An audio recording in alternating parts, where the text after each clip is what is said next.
throughout the morning. This should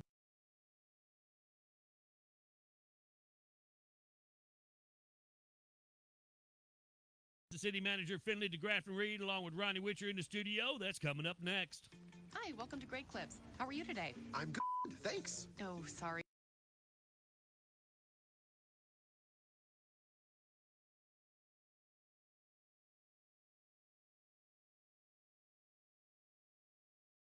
To saving you time with online check-in. Choosing Great Clips means never settling for good enough. Again, download our online check-in app today. Great Clips. It's gonna be great. It's Wednesday, and we welcome City Manager Finley DeGraff and Reed into our studio on this drizzly, kind of gloomy Wednesday morning. But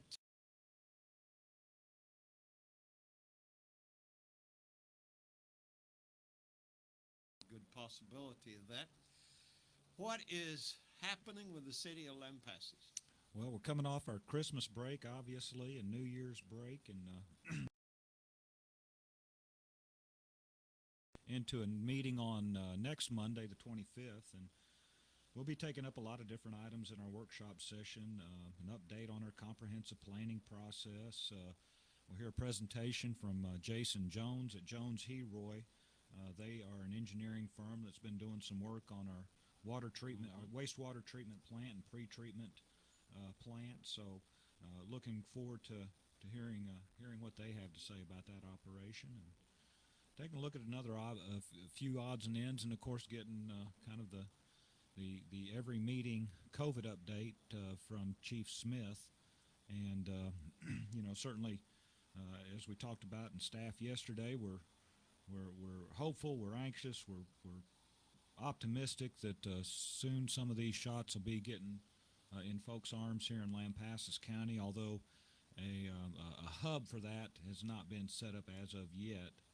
I know a lot of the nursing homes have, in fact, I believe all the nursing homes and long-term care facilities have received their immunizations, and I think a few others have been available to some first responders, but anxious to hear an update from Chief Smith on that on Monday evening. Do you believe that there is ultimately going to be a hub in Lampasas County?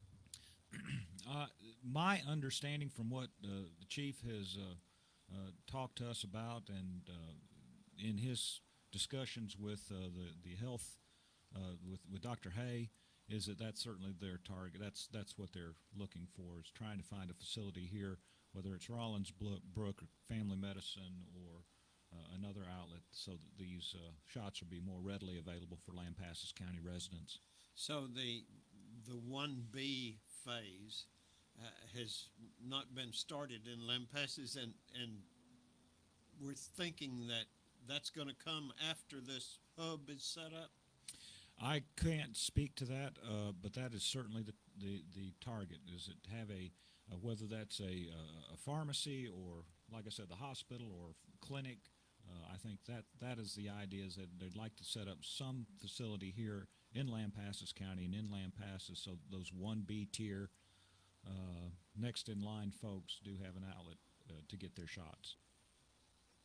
This asked for purely opinion, I guess, but it's pretty obvious that some communities have already gone through the 1B phase and vaccinated a lot or most of those people already, yet Lampasas, and I hear a lot of other small communities or rural areas are way behind on this. Is there, or has there been any complaint about that to the state from, say, the Texas Municipal League, or anything about fair treatment for smaller communities? Yeah, and I tell you what I'm hearing is it's not just a small community process. When you have something like Bell County with several 100,000 folks living there, waiting 4 or 5 days for 3,600 vaccines, that's certainly inadequate for their population and their demographic. And I think that's the case all over. Is some of these, in fact, I have not heard of a jurisdiction that has completely satisfied that 1B tier at this point. So I think it's certainly something that the state is working on, the feds are working on. It is a concern, but I don't know that it's an issue just that's just been realized by small communities.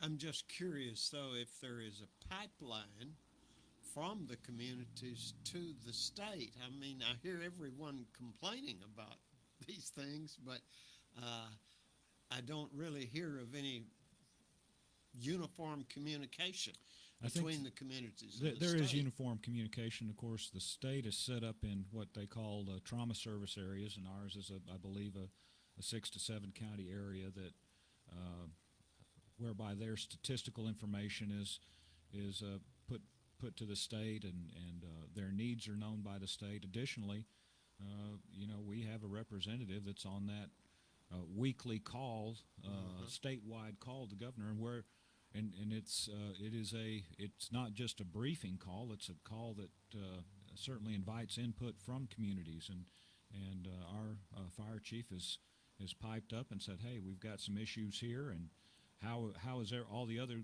jurisdictions in the state handling a particular issue. So there is a pipeline. I wish I could say that the byproduct of that pipeline were more immunizations and were more vaccines and better coordination, but certainly we have an ear at the state, and we are engaged in that conversation. One other question that I have on a completely different subject. You mentioned the water and wastewater program, some review of it. Give us a quick rundown. Are there capital improvements coming, or have they all been done as concerns water and wastewater in the city of Lampasas? It's funny. Have they all been done in relation to capital improvements? Is no. We will always be making investment in our infrastructure, and particularly our water and wastewater infrastructure. What we're looking at right now is an upgrade to our pre-treatment facility as well as our plant facility. I believe this plant was built in the mid to late 90s, 96, 97. So it's getting to that age. We're also the pipes going into the plant, are they of enough capacity to handle the additional growth we're receiving? Also, as part of this, we're taking a look at what we call our pre-treatment facility. So all of the cleanup and wastewater, non-typical domestic water, wastewater coming from Ajinomoto Foods, we have to do a little scrub down on. We pre-treat it before it goes into our plant. So we're taking a look at improvements in that area as well. Over the past years, it's been a very common occurrence that you would get complaints from citizens or groups downstream on Sulphur Creek from Lampasas down toward the Lampasas River. Do we still get those complaints? Is there still a problem, occasional problem with the water that's being released by the city of Lampasas? We have not. I have not received a complaint on the water since I've been here on the effluent discharge. We do meet TCEQ guidelines. We do. That water is treated to just darn near drinkable quality before it's discharged. We use ozone, so it's. I have not heard any. We have not been out of compliance at any time, and nor have we received any complaints. Certainly, we are concerned about always making sure that we're good stewards and take care of the primary responsibility, which is to treat and clean and discharge that in according to the regulations and guidelines. You have an inside track to the Kempner water supply and the Central Texas water supply corporation, I guess, as concerns the water that comes back to us for use as city water. What are the conditions there? Is the Stillhouse water supply in good shape? Are the treatment plants in good shape? Yeah, I would say absolutely. And of course, we have a representative that sits on the Central Texas Water Supply Corporation Board.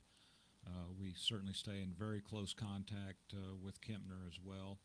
I think the one barometer that we have is that at our points of entry on Highway 190 and Highway 580 East, we have 2 points of entry for our water supply coming from the east.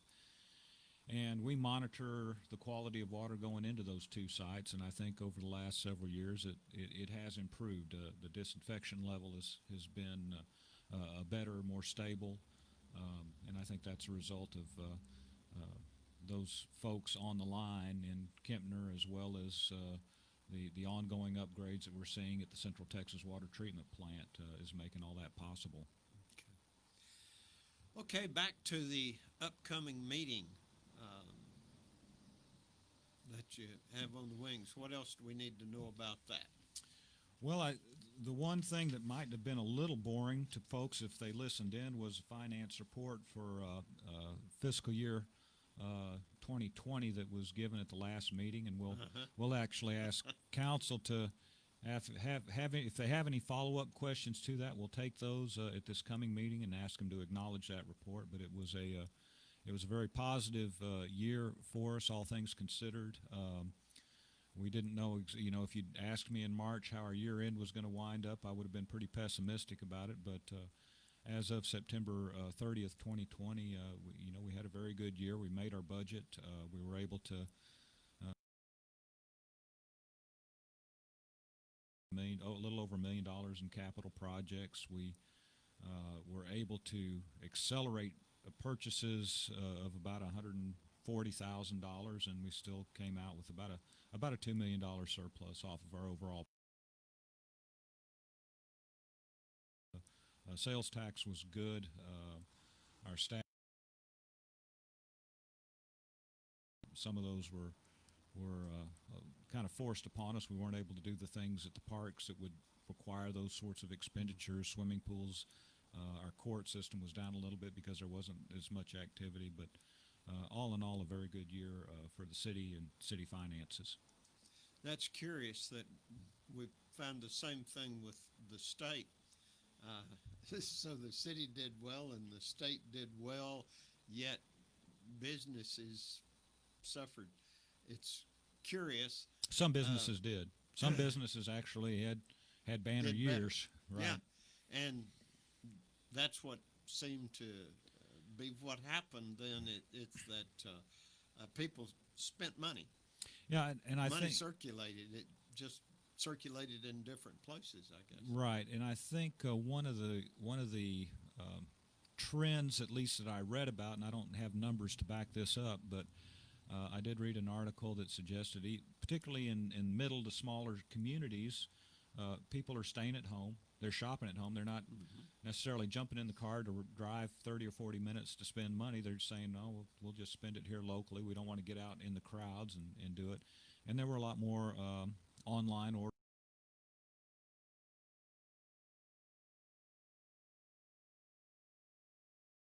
Were delivered. So in terms of home improvements, my goodness, I think everybody is seeing the uptick in permits and the uptick in what their neighbors are doing, and just projects around the house.